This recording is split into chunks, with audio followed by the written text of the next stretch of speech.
تیری صورت تیری سیرت زمانے سے نرالی ہے، تیری ہر ہر ادا پیارے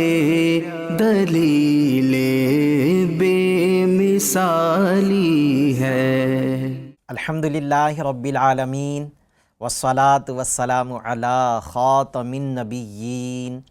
اما بعد فاعوذ باللہ من الشیطان الرجیم، بسم اللہ الرحمن الرحیم، الصلاة والسلام علیک یا رسول اللہ وعلی آلک واصحابک یا حبیب اللہ، الصلاة والسلام علیک یا نبی اللہ وعلی آلک واصحابک یا نور اللہ۔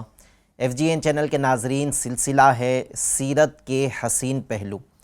جیسا کہ آپ جانتے ہیں، اس سلسلے میں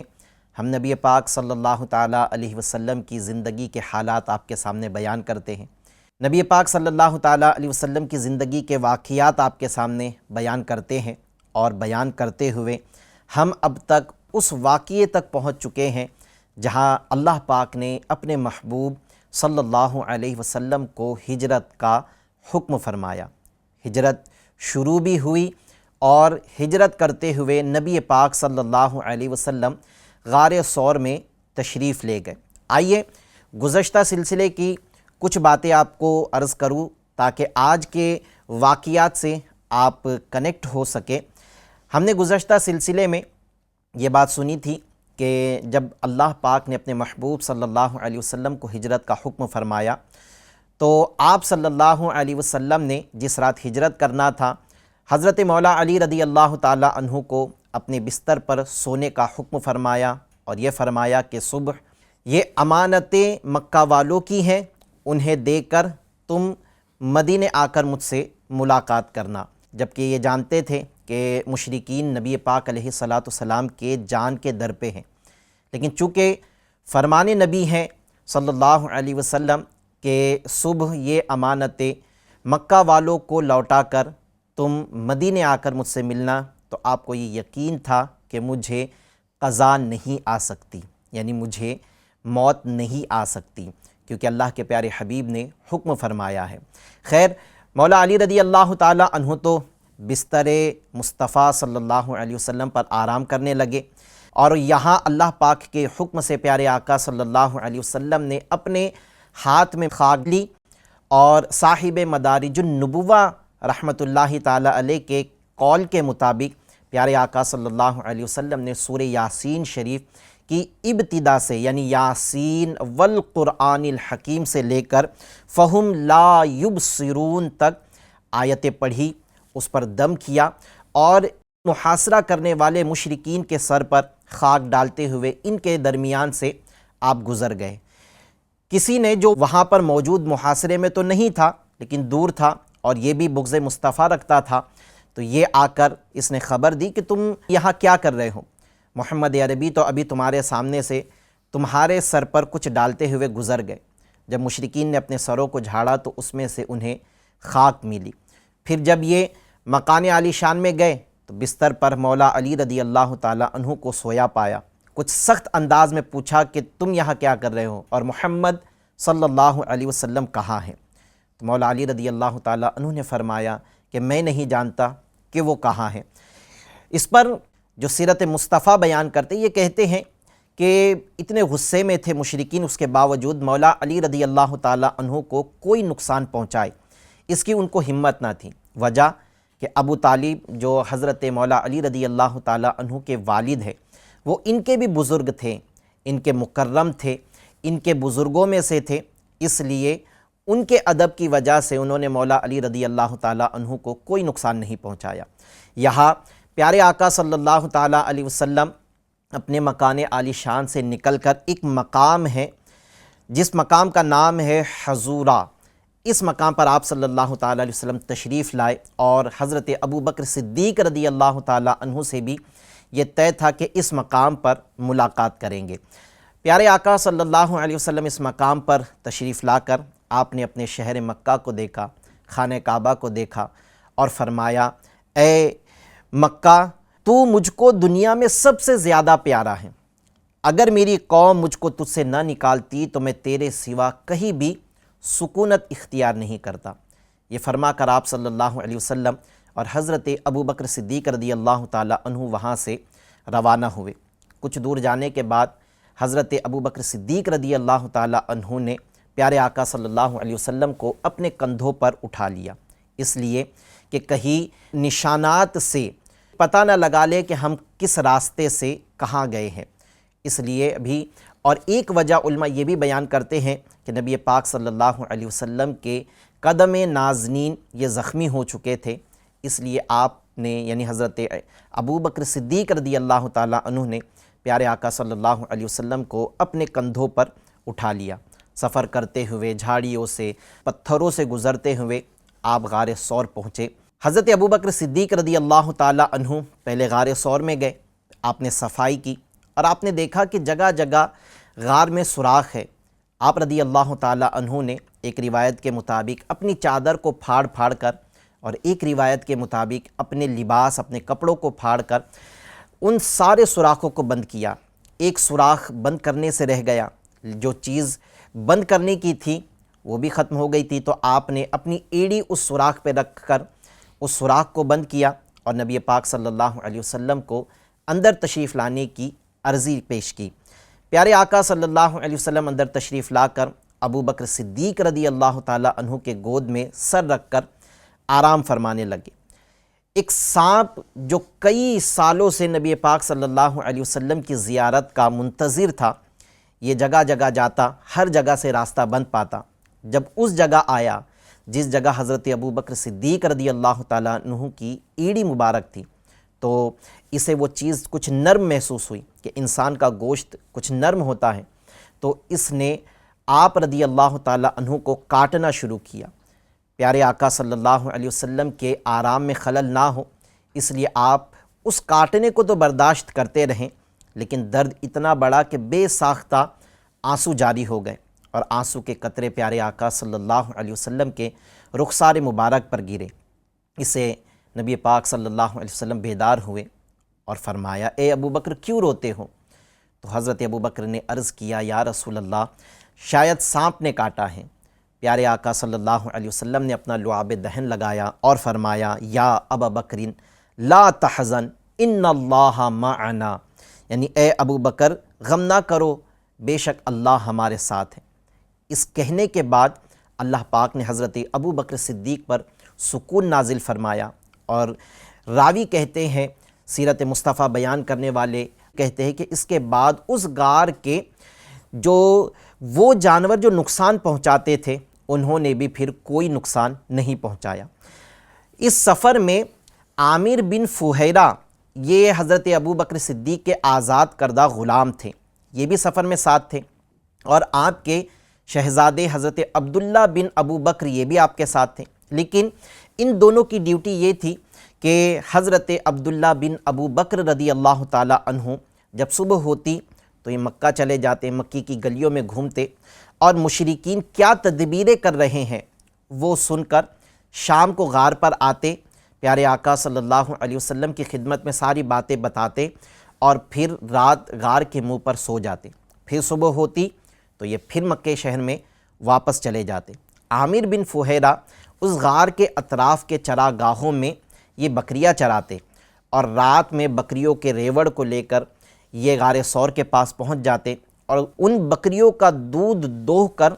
پیارے آقا صلی اللہ علیہ وسلم اور حضرت ابوبکر رضی اللہ تعالیٰ عنہ کی خدمت میں پیش کرتے۔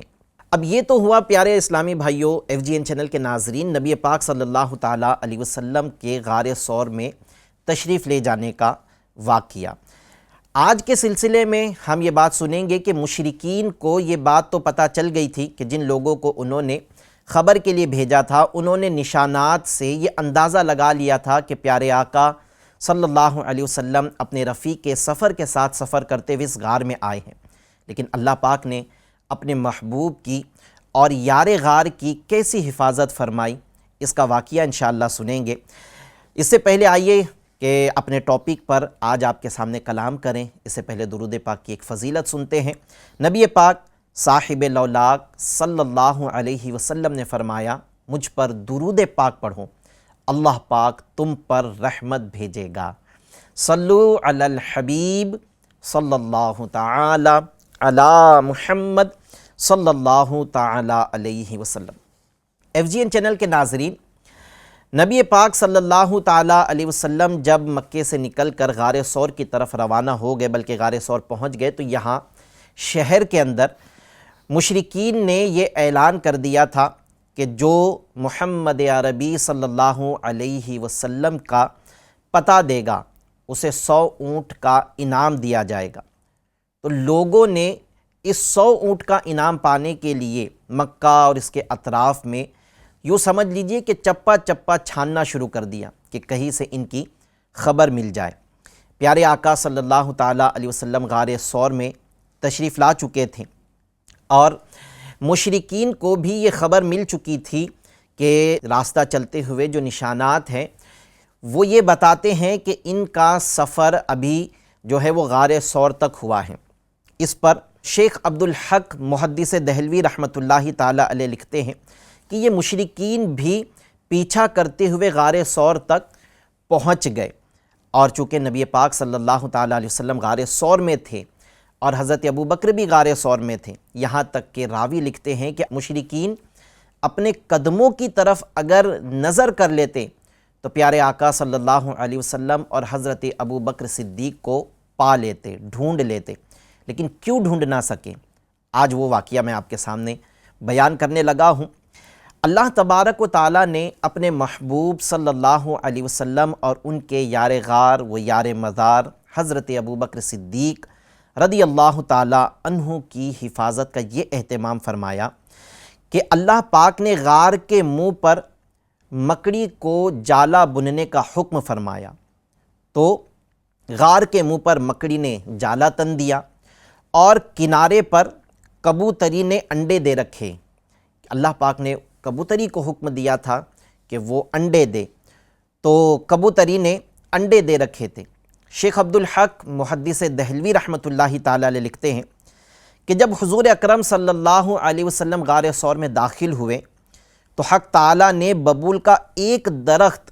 غار ثور کے دہانے پر لگا دیا۔ 3 چیزوں کے ذریعے اللہ پاک نے اپنے محبوب صلی اللہ علیہ وسلم کی حفاظت فرمائی۔ ایک تو یہ کہ مکڑی کو حکم دیا کہ وہ جالا تن دے، دوسرا کہ کبوتری کو حکم فرمایا کہ وہ غار کے منہ کے کنارے پر انڈے دے دے، اور تیسرا جو شاہ عبدالحق محدث دہلوی رحمۃ اللہ علیہ نے لکھا کہ اللہ پاک نے ببول کا ایک درخت غار ثور کے دہانے پر لگا دیا اور ایک وحشی کبوتری کے جوڑے کو بھیجا کہ وہ اپنا آشیانہ اس درخت پر بنائے، اور اسی رات اس نے انڈے دے دیے، اور مکڑی کو حکم فرمایا کہ وہ اپنا جالا تنے۔ یعنی شاہ عبدالحق محدث دہلوی رحمۃ اللہ علیہ بھی اپنی کتاب میں یہ چیزیں لکھتے ہیں۔ مزید آپ نے ببول کے درخت کا ایک اضافہ بھی فرمایا، یہ لکھا ہے کہ یہ جو کبوتر مکے میں آج حرم میں نظر آتے ہیں یہ اسی جوڑے کی نسل سے ہیں۔ اللہ پاک نے اپنے محبوب صلی اللہ علیہ وسلم کی حفاظت کے لیے سے معمور فرمایا تھا، تو اللہ پاک نے اس کی نسل میں اتنی برکت عطا فرمائی کہ آج کبوتر جو مکے میں نظر آتے ہیں وہ انہی کی نسل ہیں، اور یہ کبوتر شکار سے ہلاک ہونے سے محفوظ رہیں گے۔ اب یہ تھا کہ مشرکین غار ثور پر پہنچ چکے تھے اور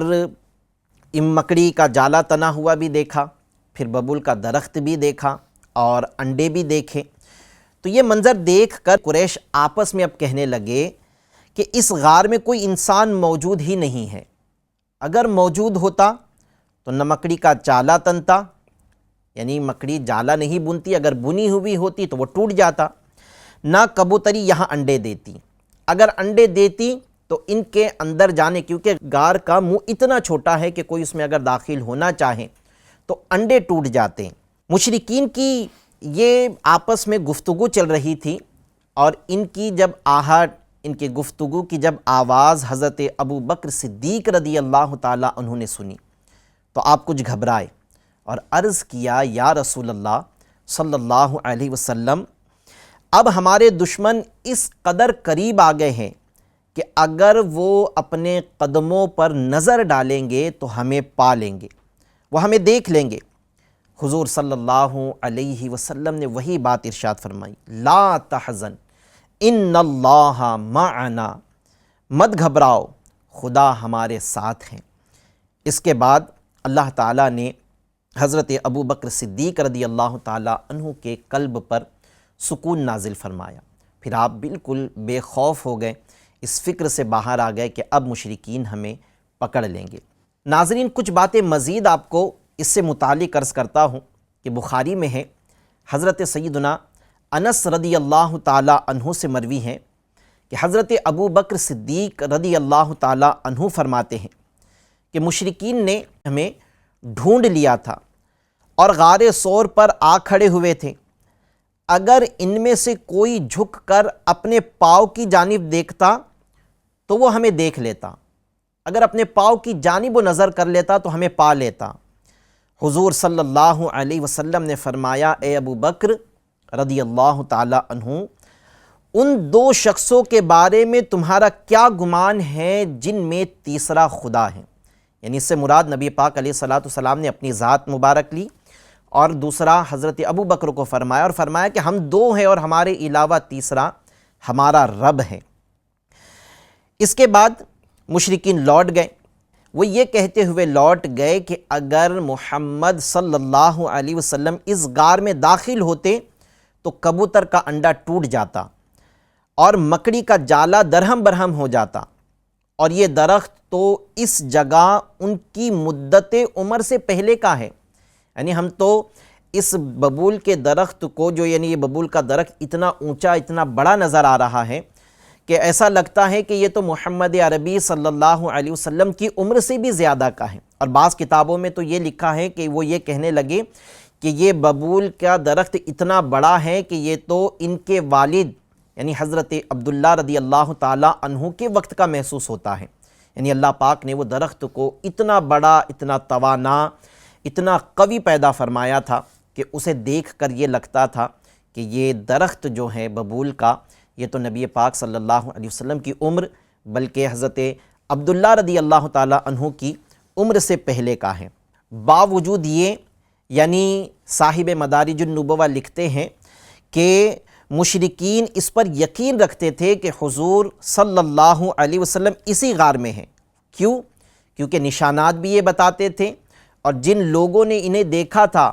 جنہوں نے کھوج کی تھی، وہ سب بھی یہ بتاتے تھے کہ ان کے نشانات اس غار کی طرف گئے ہیں۔ یہ ساری چیزیں ان کو پتہ تھی، سنے تھے، اس کے بعد یہ غار ثور پر آئے تھے، لیکن اس کے باوجود یہ کہ وہ یہ کہنے لگے کہ اس میں محمد عربی صلی اللہ علیہ وسلم نہیں ہو سکتے۔ کیوں؟ اس لیے کہ اگر وہ ہوتے تو انڈے ٹوٹ جاتے، جالا درہم برہم ہو جاتا، ببول کا درخت بھی توڑ کر اندر جانا پڑتا، تو یہ اس کے اندر نہیں ہے۔ حالانکہ ان کے پاس میں بہت ساری چیزیں دلائل کے طور پر موجود تھی، جس کے پیش نظر وہ غار ثور کے منہ پر آئے تھے۔ تو فرماتے ہیں کہ یہ معجزہ ہے اپنے محبوب صلی اللہ تعالیٰ علیہ وسلم کی حفاظت کرنے کا، بلکہ وہ کہتے ہیں کہ یہ سیانت میں اعظم و اشد اور قوی معجزات میں سے ہے۔ یعنی نبی پاک صلی اللہ علیہ وسلم کی حفاظت کے جو معجزات اللہ پاک نے پیارے آقا صلی اللہ علیہ وسلم کو عطا فرمائے، ان میں قوی، طاقتور، بہت بڑے بڑے معجزات میں سے یہ بھی پیارے آقا کا ایک معجزہ ہے۔ FGN چینل کے ناظرین، یہ پیارے آقا صلی اللہ تعالیٰ علیہ وسلم کا غار ثور میں رہنا اور مشرکین کا وہاں پہنچ کر بھی یہ یقین تو تھا کہ یہ اندر ہے، کیونکہ سارے نشانات یہ بتا رہے ہیں، کھوجیوں نے خبر دی ہے، لیکن اس کے باوجود جو چیزیں دیکھی، جو معجزات دیکھے، اس سے یہ اندازہ کر گئے کہ شاید یہ اندر نہیں ہیں، تذبذب میں تھے۔ آخر کار یہی کہتے ہوئے وہ پلٹ گئے کہ اگر یہ اندر ہوتے تو یہ ساری چیزیں جو نظر آ رہی ہیں یہ سب نہیں ہوتی، جالا ٹوٹ چکا ہوتا، انڈے ٹوٹ چکے ہوتے، ببول کا درخت توڑ دیا گیا ہوتا۔ خیر، یہ سب کہنے کے بعد میں یہ مشرکین غار ثور سے چلے گئے۔ پیارے آقا صلی اللہ تعالیٰ علیہ وسلم ایک روایت کے مطابق 3 دن تک غار ثور میں تشریف فرما رہے۔ چوتھے دن حضور صلی اللہ علیہ وسلم 1 ربیع الاول پیر کے دن غار ثور سے باہر تشریف لائے۔ عبداللہ بن اریقط، جس کو رہنمائی کے لیے کرائے پر حضور صلی اللہ علیہ وسلم نے لیا تھا، اسے یہ قرار پایا تھا کہ 3 دن کے بعد میں وہ غار ثور کے پاس 2 اونٹنیوں کو لے کر آ جائے۔ تو قرارداد کے مطابق عبداللہ بن اریقط یہ 2 اونٹنیاں لے کر غار ثور پر حاضر ہو گیا۔ حضور صلی اللہ علیہ وسلم اپنی اونٹنی پر سوار ہوئے۔ کہا جاتا ہے کہ یہ وہی اونٹنی ہے جسے قصوہ کہا جاتا تھا۔ یہ قصوہ اونٹنی پر پیارے آقا صلی اللہ علیہ وسلم تشریف فرما ہوئے، اور ایک اونٹنی پر حضرت ابو بکر صدیق رضی اللہ تعالیٰ عنہ تشریف فرما ہوئے، اور حضرت عامر بن فہیرہ رضی اللہ تعالیٰ عنہ بھی بیٹھے۔ یعنی جو اونٹنی پر حضرت ابو بکر تشریف فرما تھے، اس پر عامر بن فہیرہ جو آپ کے آزاد کردہ غلام تھے وہ بھی بیٹھے، اور عبداللہ بن اریقط آگے آگے پیدل چلنے لگا۔ اور یہ سارے حضرات عام راستوں سے ہٹ کر ساحل سمندر کے غیر معروف جو راستہ مشہور نہیں تھا، اس راستے سے ان لوگوں نے اپنا سفر شروع کیا۔ لیکن صاحب مدارج النبوہ تھوڑا اختلاف کرتے ہوئے یہ بات کہتے ہیں کہ آپ کے ساتھ عبداللہ بن ابو بکر رضی اللہ تعالیٰ عنہ بھی تھے، اور یہ سفر جب شروع ہوا تو انداز بیٹھنے کا یہ تھا کہ پیارے آقا صلی اللہ علیہ وسلم نے اپنی اونٹنی قصوہ پر حضرت ابو بکر کو بٹھایا، اور دوسری اونٹنی پر حضرت عامر بن فہیرہ رضی اللہ تعالیٰ عنہ اور حضرت عبداللہ بن ابو بکر رضی اللہ تعالیٰ عنہ بیٹھے، اور عبداللہ بن اریقط جو تھا یہ آگے آگے پیدل چلنے لگا۔ نبی پاک صلی اللہ علیہ وسلم، ابو بکر صدیق، عامر بن فہیرہ یہ سواری پر سوار ہوئے، اور ان کا سفر شروع ہوا۔ سفر شروع ہوا تھا 1 ربیع الاول پیر کے دن، اور یہ حضرات نے جس دن سفر شروع کیا تو وہ پورا دن، اور وہ دن گزرنے کے بعد آنے والی رات، پوری رات یہ حضرات سفر کرتے رہے۔ اور یہ رات جب گزری اور دوسرے دن کا آغاز ہوا، تو جب دن آیا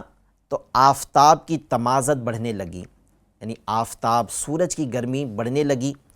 دھوپ میں جب گرمی پیدا ہوئی تو حضرت ابو بکر صدیق رضی اللہ تعالیٰ عنہ نے حضور صلی اللہ علیہ وسلم کے لیے کیلولا کرنے کے لیے آرام کا انتظام کرنے لگے، یعنی نبی پاک صلی اللہ علیہ وسلم کچھ دیر آرام کر لے، کیلولا کر لے، اس کے لیے یہ سائے دار جگہ تلاش کرنے لگے۔ انہوں نے ایک پتھر دیکھا جو سایہ دار تھا اور وہ ہموار بھی تھا۔ حضرت ابو بکر صدیق رضی اللہ تعالیٰ عنہ نے اس پتھر کو صاف کیا، اور صاف کر کے اپنے ساتھ کی پوستین یعنی چمڑے کا بستر بچھا دیا۔ حضور صلی اللہ علیہ وسلم نے اس پر تکیہ لگا کر آرام فرمایا۔ پوری رات، پورا دن اور سورج کی گرمی آنے تک کا یہ پورا وقت سفر کرتے رہے تھے۔ تو حضرت ابو بکر صدیق رضی اللہ تعالیٰ عنہ نے پیارے آقا صلی اللہ علیہ وسلم کے آرام کا انتظام کیا۔ جب جگہ پالی تو اسے صاف کر کے اس پر چمڑے کا بستر بچھا کر نبی پاک علیہ السلام کو آرام کرنے کی عرضی پیش کی۔ آپ صلی اللہ تعالیٰ علیہ وسلم آرام فرمانے لگے۔ جس جگہ آپ صلی اللہ علیہ وسلم اور آپ کے رفقا پہنچے تھے وہاں ایک بیابان تھا، جنگل تھا، جہاں ایک چرواہا اپنی بکریاں چرا رہا تھا۔ حضرت صدیق اکبر رضی اللہ تعالیٰ عنہ نے کہ اب نبی پاک علیہ السلام نیند سے بیدار ہوں گے تو یقیناً اتنے وقت سے چل رہے ہیں، بھوک بھی لگی ہوگی، تو پیارے آقا صلی اللہ علیہ وسلم کا دل خوش کرنے کے لیے آپ صلی اللہ علیہ وسلم کی خدمت میں کچھ پیش کرنے کا ارادہ کیا۔ حضرت ابو بکر صدیق نے اس چرواہے سے کہا کہ تم ہمیں اپنی بکریوں کا دودھ دوہ کر دے دو تاکہ ہم اس سے کچھ طاقت حاصل کر لیں، تاکہ ہمارا آگے کا سفر آسان ہو۔ تو اس چرواہے نے اپنی بکریوں کا دودھ دوہ کر پہلے ان حضرات کو دیا، ان حضرات نے پیا۔ نبی پاک صلی اللہ علیہ وسلم آرام فرما رہے تھے۔ جب نیند سے بیدار ہوئے تو حضرت ابو بکر صدیق رضی اللہ تعالیٰ عنہ نے تازہ بکریوں کا دودھ دوہ کر پھر پیارے آقا صلی اللہ علیہ وسلم کی خدمت میں پیش کیا۔ کتابوں میں لکھا ہے کہ اس چرواہے نے اس دودھ کے اندر پانی ملا لیا۔ اب علماء فرماتے ہیں پانی ملانے کی وجہ یہ ہے کہ بکری جب تازہ دودھ دیتی ہیں تو بالکل گرم ہوتا ہے، تو عرب کا یہ معمول تھا، عرب کے لوگوں کا کہ وہ چونکہ یہ دودھ گرم ہوتا ہے تو اس میں پانی ملا کر اسے کچھ ٹھنڈا کر لیتے تھے۔ حضور صلی اللہ علیہ وسلم کی خدمت میں وہ دودھ پیش کیا گیا، پیارے آقا صلی اللہ علیہ وسلم نے اس دودھ کو نوش فرمایا، اور جب پیارے آقا صلی اللہ علیہ وسلم نے دودھ نوش فرمایا تو ابو بکر صدیق رضی اللہ تعالیٰ عنہ عرض کرنے لگے کہ ابو بکر کو خوشی ہوئی۔ اس پر علماء ایک نقطہ بیان کرتے ہیں کہ دودھ نبی پاک صلی اللہ علیہ وسلم نوش فرما رہے ہیں اور خوشی حضرت ابو بکر صدیق رضی اللہ تعالیٰ عنہ کو ہو رہی ہے، تو یہ ایک محبت کا تقاضا تھا کہ جس سے میں محبت کرتا ہوں انہوں نے دودھ پیا ہے تو مجھے اس کی خوشی ہے۔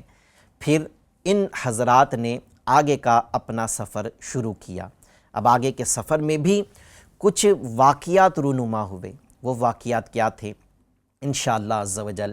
ناظرین ہم آپ کو اپنے آنے والے ایپیسوڈ میں سنائیں گے۔ آج کے ہمارے سلسلے کا وقت مکمل ہوا، اجازت دیجیے، پھر انشاءاللہ عز و جل اس سلسلے کی نئے واقعات کے ساتھ میں آپ کے سامنے پھر حاضر ہوں گے۔ صلو علی الحبیب صلی اللہ تعالی علی محمد صلی اللہ علیہ وسلم۔ تیری صورت تیری سیرت زمانے سے نرالی ہے، تیری ہر ہر ادا پیارے دلیل